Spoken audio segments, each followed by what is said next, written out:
प्रिय भाइयों नमस्कार। मैं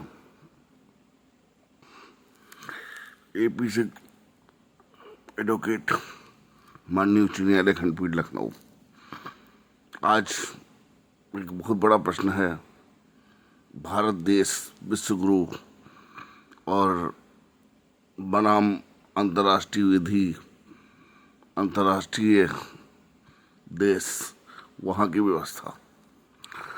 भारत के प्रधानमंत्री या यशस्वी प्रधानमंत्री के हैं नरेंद्र भाई मोदी जी, उनकी कैबिनेट। यहाँ तो ठीक है। जब राज्यों की बात आती है, योगी आदित्यनाथ जी की सरकार, तो यहाँ क्या है? मुख्यमंत्री को गुमराह किया जाता है प्रत्येक मामले में, क्योंकि मुख्यमंत्री का अकेला व्यक्ति है। शासन चलाने के लिए अन्य व्यवस्थाएं भी होती हैं, जिसमें उनके मंत्रीगण हैं, उप मुख्यमंत्री हैं।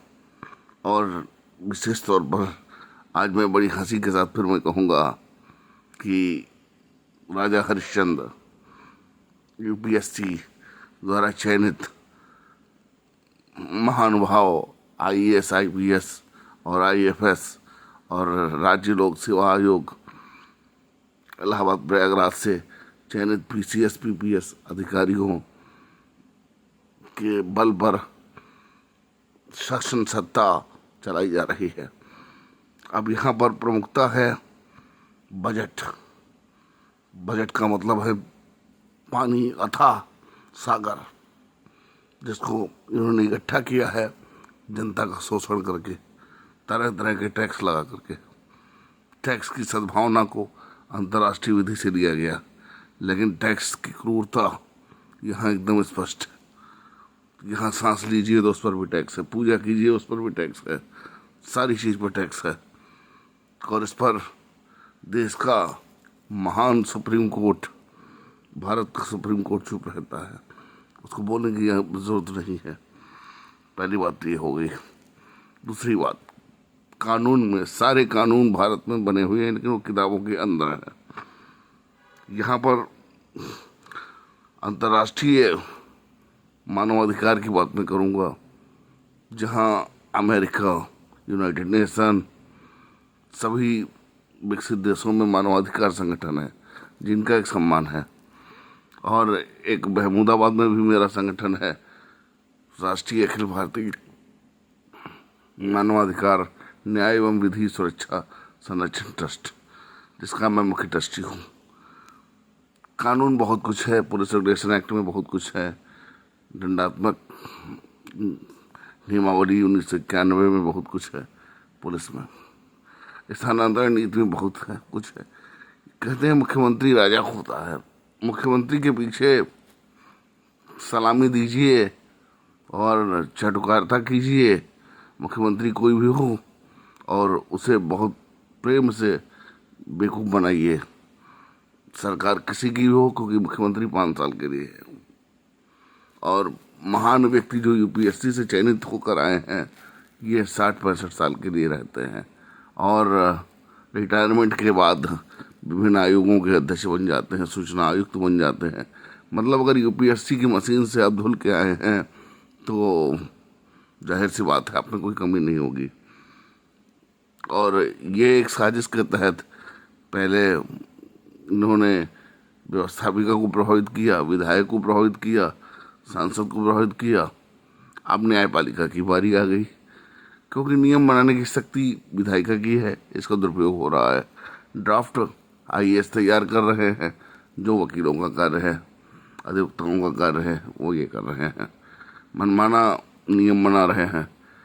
अगर कहीं पर एमपी एमएलए कोर्ट है, नेताओं के लिए सजा का प्रावधान है, तो इन भ्रष्ट अधिकारियों के विरुद्ध आज तक कोई ऐसी कोर्ट, सुप्रीम कोर्ट ने क्यों नहीं बनाई?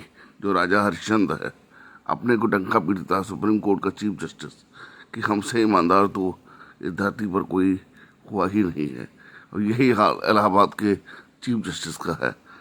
और बेशर्मी की हद यह है कि जब इनसे एक छोटा सा कानून है आरटीआई, उसके तहत कुछ भी पूछा जाता है तो बेशर्मी की हद करते हुए ये सीधे डिस्ट्रिक्ट कोर्ट सीतापुर को आदेश कर देते हैं। और डिस्ट्रिक्ट कोर्ट में इतनी बेशर्मी है, बेहयाई है कि कानून को तोड़ा जा रहा है। वहाँ से सिर्फ एक भाषा का जवाब आता है, आपको हम सूचना नहीं दे सकते हैं। मतलब जो फाइलें नालसा द्वारा चलाई गई हैं, जिसका चेयरमैन चीफ जस्टिस है, और इसके बाद भी वो फाइलें मुझे नहीं मिल पा रही हैं। भ्रष्टाचार का ये आलम है। दूसरा भ्रष्टाचार का आलम यह है, आईएएस आईपीएस सीतापुर में 2 साल 3 साल 1 साल 1.5 साल बराबर तैनात रहते हैं, कोई ट्रांसफर पोस्टिंग नहीं। आम आदमी अगर कार्रवाई कर दे तो उसको कोलू की तरह पेड़ देंगे, और अगर कोई अधिकारी बलात्कार में फंसता है तो क्लीन चिट, एफआईआर नहीं होगी उसके खिलाफ विभागीय कार्रवाई। कोई पुलिसकर्मी या कोई भी अधिकारी किसी भी मामले में फंसता है तो उसको एक छोटा सा प्रावधान है, निलंबन, बस मामला खत्म, फाइल खत्म। आम आदमी को बिल्कुल ये बर्बाद करके रख देते हैं, और सारा कानून यही जानते हैं। अंतर्राष्ट्रीय विधि को इन्होंने शून्य कर रखा है। न मानवाधिकार संगठनों का सम्मान, न किसी का सम्मान। इनको ये पता नहीं है कि जब अखिलेश यादव का अहंकार, जब वो मुख्यमंत्री थे, उनके यहाँ भी सुनवाई नहीं होती थी।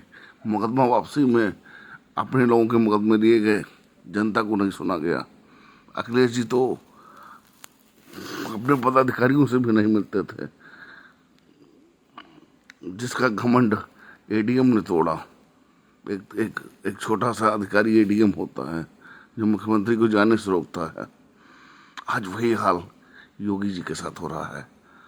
7,000 करोड़ रुपया, कितना रुपया हुआ महाकुंभ के लिए।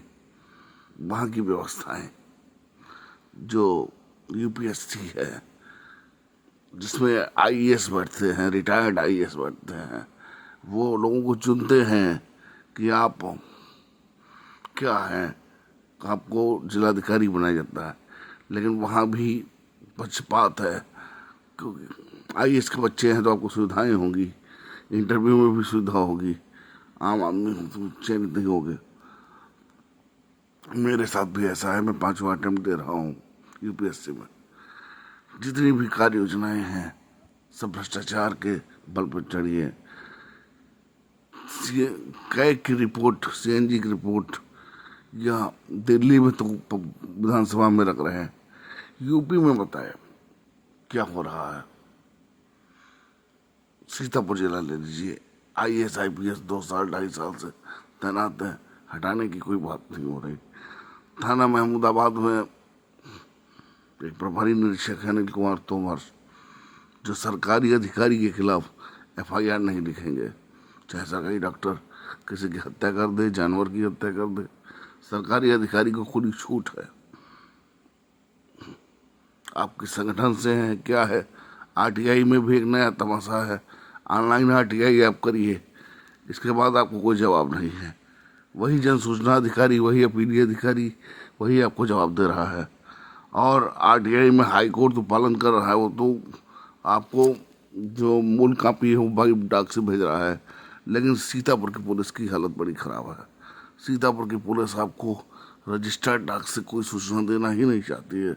अभी मैं बताऊँ आपको, मध्य प्रदेश के एक जज हैं हाई कोर्ट के, जिनका मैं बड़ा सम्मान करता हूँ, मुझे भी ईमानदार लगे, विवेक अग्रवाल। उन्होंने साफ साफ कह दिया, एकदम स्पष्ट कह दिया कि अनुसूचित जाति जनजाति अधिनियम 1989 में दलाली हो रही है, अधिकारी मिले हुए हैं और दलाल मिले हुए हैं जो ये करीब जो फर्जी मुकदमे फंसाते हैं गरीबों को। ये उत्तर प्रदेश में सबसे ज़्यादा हुआ। जो विपक्ष में बैठे हैं अखिलेश यादव, ये मुख्यमंत्री थे, मैंने भी कई मामले इनको बताए, लेकिन इन्होंने कुछ नहीं किया। वही हाल योगी सरकार का है। शिकायत करिए, फाइल खोलती है, फाइल बंद हो जाती है। और उत्तर प्रदेश के डीजीपी का ये हाल है। अवैध गिरफ्तारी के मामले में जब मैंने शिकायत की, उत्तर प्रदेश के डीजीपी आईपीएस के खिलाफ एक्शन लेने के बजाय, सुप्रीम कोर्ट की अवमानना होने पर एक्शन लेने के बजाय, मुझसे प्रशांत कुमार आईपीएस एफिडेविट एक आईपीएस सीतापुर के खिलाफ मांग रहे हैं कि 1999 का नियम है, आप एफिडेविट दीजिए। डीजीपी को शर्म आनी चाहिए इस मामले में कि हमसे एफिडेविट मांग रहे हैं। अरे आप कोई अधीनस्थ अधिकारी हैं, आप जांच कर सकते हो, सारी चीज़ें कर सकते हो, आप हमसे एफिडेविट मांग रहे हो। राज्य मानवाधिकार आयोग इस मामले की सुनवाई कर रहा है कि आखिर हथकड़ी में अवैध गिरफ्तारी कैसे हुई। आदमी का मूल नाम हाई स्कूल के अंक पत्र पर होता है, ऐसे तो कोई भी नाम बुलाया जा सकता है। कथानक रूप से, फर्जी रूप से आरोप पत्र दाखिल करने की यहाँ इंतहा हो गई है। तो यहाँ का कानून किताबों में सही है, लेकिन जो उसकी व्यवस्थाएं हैं वो बहुत ही नकारात्मक हैं। न्यायपालिका पर विश्वास नहीं किया जा सकता है इस समय, क्योंकि डीवाई चंद्रचूड़ ने डंका तो बजा दिया, लेकिन सबसे बड़ी कमी छोड़ गए। चंद्रचूड़ साहब ने जो जनता की आवाज़ थी उस पर रोक लगा दी। किसी भी लेटर पटिशन पर चंद्रचूड़ साहब सुनवाई नहीं करना चाहते थे, क्योंकि वो हुजूर थे, चीफ जस्टिस थे, कुछ भी कर दें। इसी तरीके से आईएएस जो आज से 20 साल 25 साल 30 साल पहले जो होते थे, आईपीएस जो होते थे, आज वो मानसिकता नहीं है। मैं चक्रेश मिश्रा आईपीएस सीतापुर जब से आए हैं, मुझे नहीं लगा कि एक बार भी टेलीफोन पर मेरी बात हुई हो। आईजी साहब से हुई, डीजीपी लेवल पर हुई, प्रमुख सचिव लेवल पर हुई, लेकिन आईपीएस चक्रेश मिश्रा से मेरी बात नहीं हुई। कारण क्या है? नए आईपीएस अधिकारी जब आते हैं तो कहते हैं ना कि इधर उधर के जो छोटे कर्मचारी होते हैं, पीपीएस, ये अपना भ्रष्टाचार छुपाने के लिए, लोकल समस्याएं छिपाने के लिए अधिकारियों को गुमराह करते हैं। अच्छा अधिकारी भी चाहते हैं कि कोई आए हमसे मिले, आगे पीछे दौड़े। तो मैं भी एलएलबी ग्रेजुएट हूँ, यूपीएससी एग्ज़ाम दे रहा हूँ, मुझे पता है सारी चीज़ें कि कानून क्या है, कैसे चल रहा है। तो मैं किसी के पीछे क्यों जाऊँगा? आईपीएस पूरे ज़िले का होता है, पूरे प्रदेश का होता है, हर नागरिक का वह संरक्षक है कानून में और न्याय देने की शक्ति है। लेकिन इसका मतलब ये नहीं है कि उसके आगे पीछे दौड़ा जाए। पुलिस को छोड़िए, सारे विभागों में ऐसा है। किसी विभाग में जाइए, आरोपी से जांच कराने की ताकत। और एक जुडिशियल सिस्टम, मैं बताऊं, एक बड़ा झोल। पहले होता क्या था, आज़ादी के बाद बार काउंसिल के अध्यक्ष भारत के राष्ट्रपति, भारत के चीफ जस्टिस, भारत के प्रधानमंत्री, यहाँ पर माननीय भी कह दे तो भी गलत नहीं होगा, इतना सम्मान कि ये लोग एक श्रेणी में खड़े होते थे। आज क्या है? अधिवक्ताओं को कमज़ोर करने के लिए योगी सरकार और मोदी सरकार, योगी सरकार तो बाद में बात करेंगे, अधिवक्ताओं का खून पानी है। ये जब सत्ता में नहीं होते हैं तो इनको अधिवक्ता याद आते हैं। अधिवक्ता प्रोटेक्शन एक्ट इन्होंने नहीं लागू किया क्योंकि नौकरशाही नहीं चाहती है। दूसरी बात, अधिवक्ताओं पर जब कोई अत्याचार होता है तो इनको हंसी आती है, इनको एक बड़ी खुशी मिलती है। और अधिवक्ता एक टीम सेट में रहकर काम करता है। न्यायपालिका को इतना बजट नहीं दिया गया है कि न्यायालय अभी भारत के सक्षम हो पाए। और अधिवक्ता प्रोटेक्शन एक्ट भी नहीं ला पाए। अब शर्म की बात देखिए, आरटीआई को तो इन्होंने बिल्कुल बर्बाद कर दिया। आते आते कहा भाई 500 शब्दों से ज़्यादा आरटीआई नहीं मांग सकते आप। हाँ, अगर इससे ज़्यादा मांगेंगे आप तो प्रार्थना पत्र स्वीकार नहीं होगा। ये ईमानदार लोग हैं, इनको आरटीआई पसंद नहीं है। दूसरी बात, ऑनलाइन कर दिया आरटीआई। ऑनलाइन में जवाब नहीं देते हैं, वही अपीलीय अधिकारी है, वही यूपी में जो है जन सूचना अधिकारी है। फिर आपका फॉर्मेट डिलीट हो जाएगा 1 साल के बाद, आपको कोई जवाब नहीं मिलेगा, उसका रिकॉर्ड ख़त्म हो जाएगा। इसलिए ऑनलाइन बनाया गया है। और तीसरी बात, आरटीआई एक्ट में बराबर अमेंडमेंट हो रहे हैं। अब आ जाते हैं बिजली विभाग पर। टेलीफोन विभाग में एक ऑर्डर हुआ था कि कोई भी कंपनी कोई भी कंपनी आपसे सरचार्ज नहीं देगी, फिक्स चार्ज नहीं देगी। तो टेलीकॉम में तो केवल पहले था कि जितना आप खर्च करेंगे उतना पैसा बढ़ेगा। अब यूपीपीसीएल में क्या है, यूपीपीसीएल में आपसे फिक्स चार्ज लिया जा रहा है, आपके गलत बिल भेजे जा रहे हैं। किस बात का आपको फिक्स चार्ज? आपको जब कनेक्शन आप लेते हो तो उस पर मीटर मीटर का पैसा आप देते हो, फिर कंपनी आपका मीटर उखाड़ ले जाती है, उसके बदले में दूसरा मीटर लगाती है।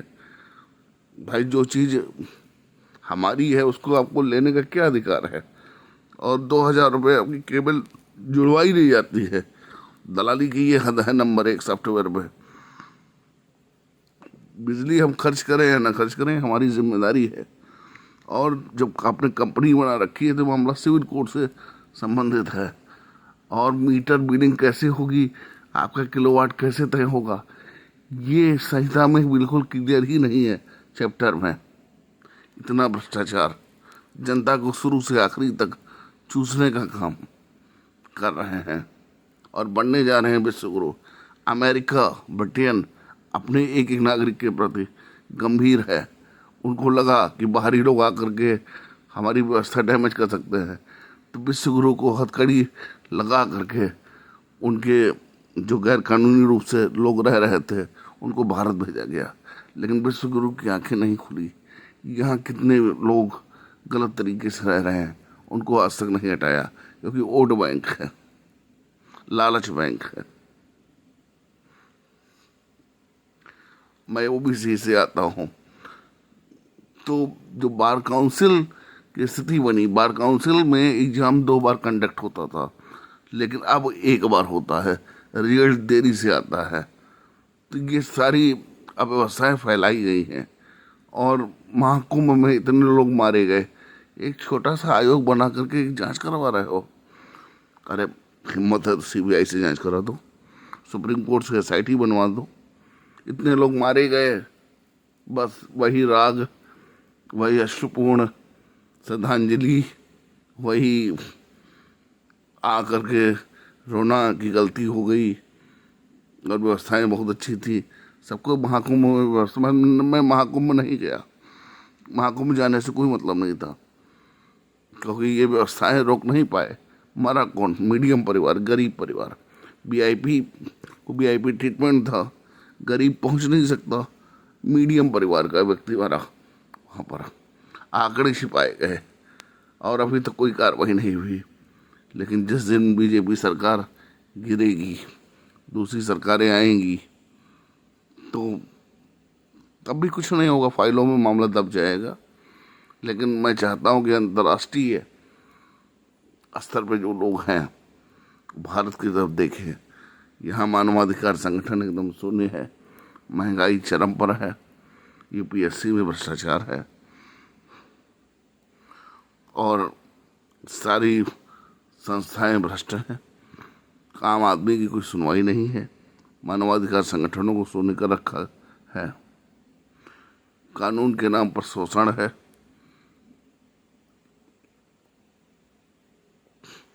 और अधिवक्ताओं को कमज़ोर करने के लिए गलत तरीके से बिल ला रहे हैं और ये बिल सुप्रीम कोर्ट में पास हो जाएगा।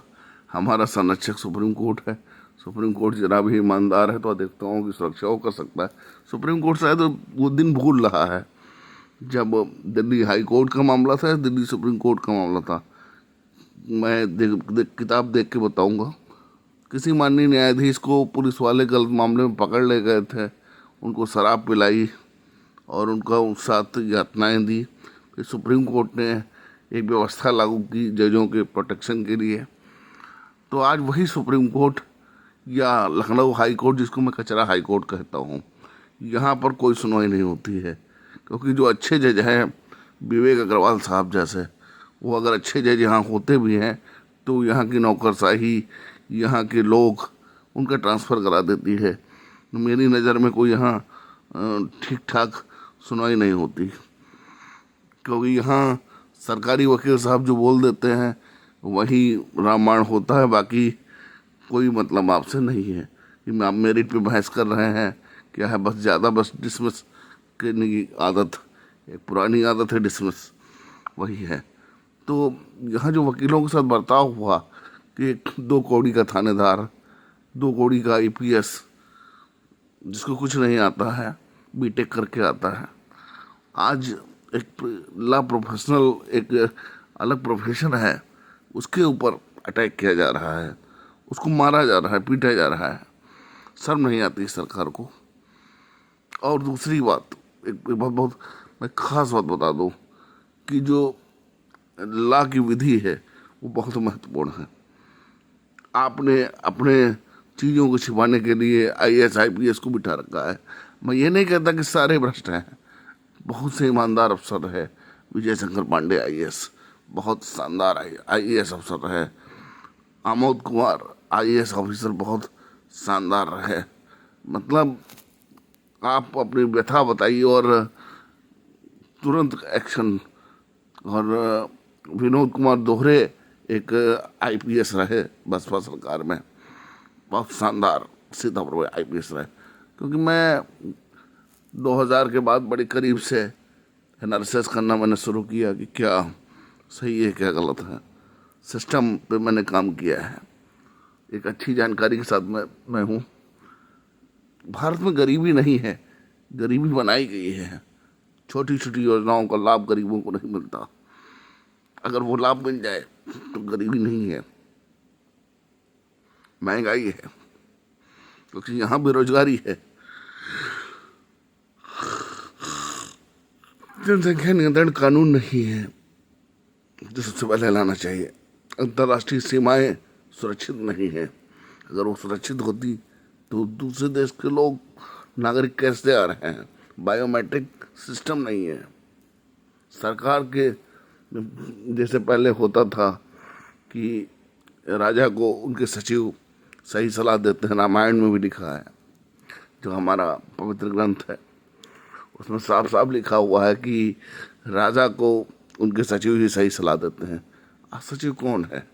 सचिव आईएएस है, बीटेक करके आ रहे हैं, एमटेक करके आ रहे हैं, पीएचडी करके आ रहे हैं। मैंने यूपीएससी पर भी बड़ी रिसर्च की है। जो ये केंद्रीय स्तर के कर्मचारी होते हैं, आज वो वहाँ परीक्षा नियंत्रक बन के बैठे हैं। मैं नाम नहीं लूँगा उनका। पुनवानी मैडम सीआईसी ने हमारे मामले में सुनवाई की थी।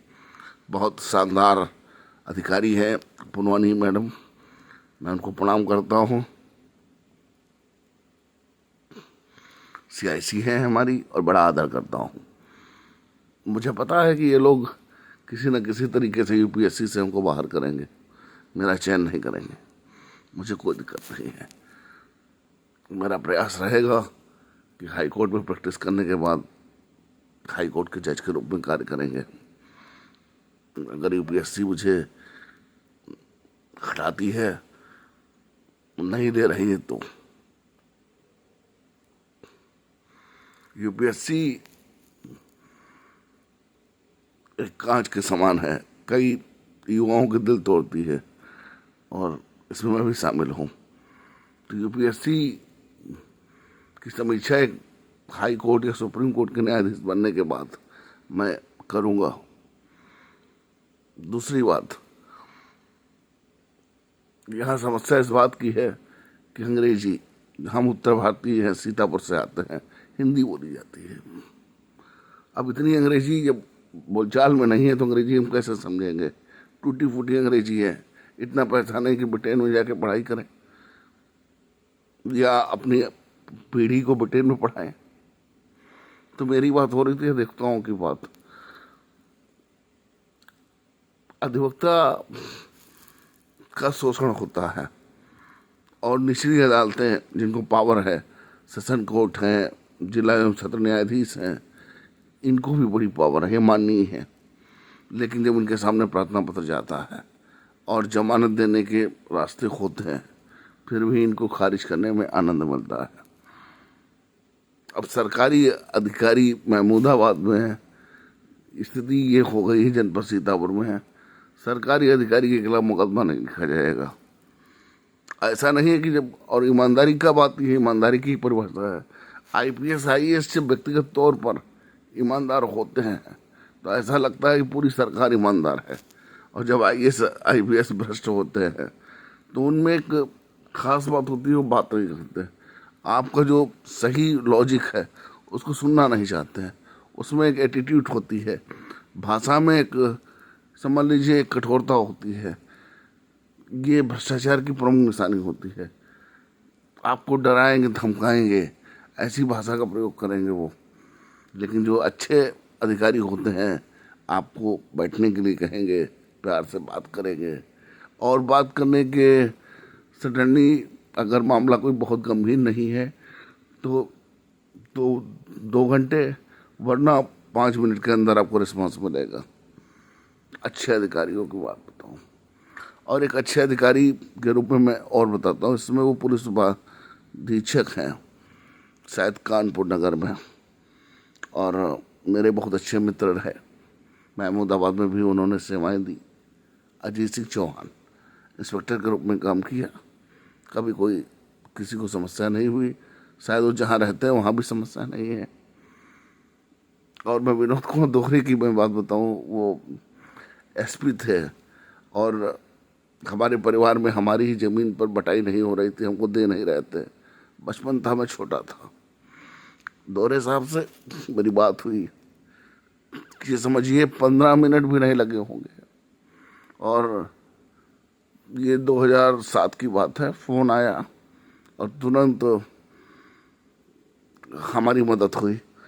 और अब शानदार आईएएस विजय शंकर पांडे की बात मैं करूं, 2007 में मेरा हाई कोर्ट से ऑर्डर हुआ और मेरी सिस्टर का शिक्षा मित्र को लेकर के, और मैं पांडे साहब से मिला।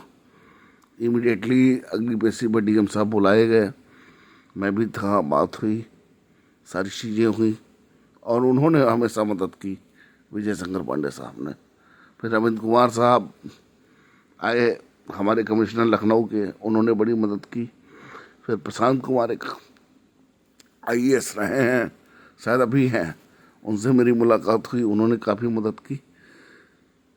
पुलिस अधिकारियों में मेरी मुलाकात नहीं हुई, ज़्यादातर मेरी मुलाकात आईएएस ऑफिसर से हुई। मैंने उनको ब्रीफ किया और उन्होंने ज़्यादातर अधिकारी हमसे सेटिस्फाई रहे। और जो भ्रष्ट क्वालिटी के थे, जिनमें एक सोच थी कि ओबीसी है, कुर्मी है, दिव्यांग है, और कुछ लोग तो हमें अभद्र भाषा में भी प्रयोग करते थे, मैं नहीं करूँगा खैर। तो ये सारी चीज़ें रहती हैं। हमारा मतलब सिस्टम जो भारत में पैदा हुआ है वो, और जो भारत में रहेगा वो सिस्टम से ही चलेगा। सिस्टम का अब जगह जगह पर प्रयोग है। तो जब हम सिस्टम में बैठते हैं तो सिस्टम को बहुत मजबूत होना चाहिए, और हम सबके लिए बैठते हैं, सबको न्याय देते हैं, तो कहीं पर पक्षपात करने की कोई जरूरत है ही नहीं।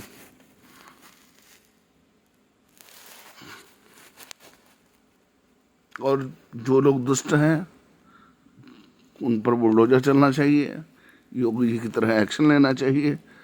और उत्तर प्रदेश के मुख्यमंत्री जी को इसलिए धन्यवाद कि वह एक्शन ले रहे हैं, अराजकता को ख़त्म कर रहे हैं।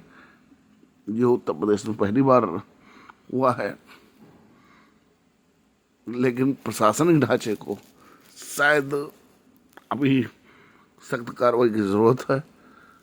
मैं तो चाहूँगा कि भारतीय लेखा परीक्षक या नियंत्रक से कुंभ मेले की जांच कराई जाए कि 7,400 जो भी पैसा है, करोड़ रुपया लगभग कहाँ खर्च हुआ है, कैसे खर्च हुआ है, इस पर पूरी जांच होनी चाहिए। क्योंकि इसमें लोगों की जानें गई हैं, आम नागरिक मारे गए हैं। और भारत सनातन धर्म की धरती है, संतों की धरती है, और यहाँ पर अगर ऐसा होगा तो फिर मामला गंभीर है। माननीय मुख्यमंत्री जी को इस बात को ध्यान रखना चाहिए कि ट्रांसफर पोस्टिंग नियम का पालन हो। सीतापुर में जो अधिक समय से अधिकारी तैनात हैं उनको हटाया जाना चाहिए। सरकारी अधिकारी यदि क्रूरता कर रहे हैं तो उनके खिलाफ प्रथम सूचना रिपोर्ट दर्ज होनी चाहिए, जो प्रभारी निरीक्षक थाना कोतवाली महमूदाबाद नहीं करना चाहते हैं। और एंटी करप्शन और विजिलेंस को बहुत मजबूत और बहुत उसका प्रचार करना चाहिए। जिस प्रकार MP MLA कोर्ट बनी है, इसी प्रकार भ्रष्ट अधिकारियों के विरुद्ध सुप्रीम कोर्ट एक कोर्ट बनाए है, लेकिन इतनी हिम्मत शायद सुप्रीम कोर्ट में अभी नहीं आई है आज़ादी के बाद। तथाकथित आज़ादी में कहूँगा जो सत्ता का हस्तांतरण है, इसको मैं आज़ादी नहीं मानता। आज़ादी तब हम मानते हैं जब राम राज्य होता।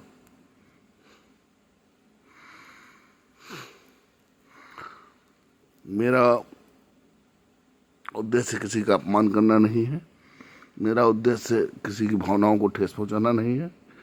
मेरा उद्देश्य है कि कानून और सिस्टम एक दूसरे के पूरक हैं और आपस में मिल करके भारत में नई व्यवस्था लागू हो और लोगों को न्याय मिल सके। मेरा मकसद सिर्फ इतना है कि न्याय मिल सके, लोगों की पीड़ा खत्म हो और एक सम्मान प्रशासन के प्रति रहे, शासन के प्रति रहे कि हाँ फला अधिकारी थे, फला व्यक्ति थे जिन्होंने हमारी बात को सुना और हमको न्याय मिला। क्योंकि जो IAS और IPS की कानून में ताकत है, तो वह जिले के संरक्षक हैं और वह आपको तुरंत रिलीफ दे सकते हैं।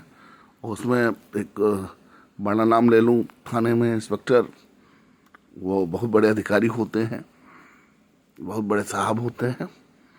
अगर चाहें तो आपको तुरंत न्याय मिल जाएगा, आपकी जान की रक्षा होगी। वास्तव में अगर ना चाहें तो आपके साथ कोई भी चीज़ हो सकती है, आपको सुरक्षा हो सकती है, समय पर सुरक्षा नहीं मिलेगी। लेकिन जो कोतवाली है, तहसील है, ये न्याय की प्रथम पाठशाला है। आम जनता को यहाँ न्याय मिलता है। इसलिए मैं चाहूँगा कि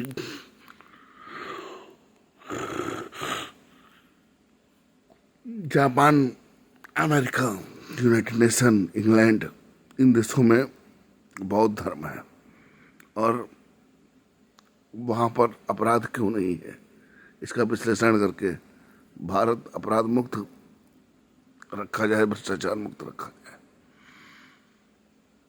मेरी मंशा ये है हर गरीब तक योजनाओं का लाभ पहुंचे ताकि उसकी गरीबी दूर हो। मानव जीवन में जो क्रूरता है वो सबसे बड़ी क्रूरता है गरीबी, अपराध, अन्याय, यह एक प्रमुख क्रूरता है। और मैं ये भी कहना चाहूँगा कि जानवरों के साथ क्रूरता करने से बचें।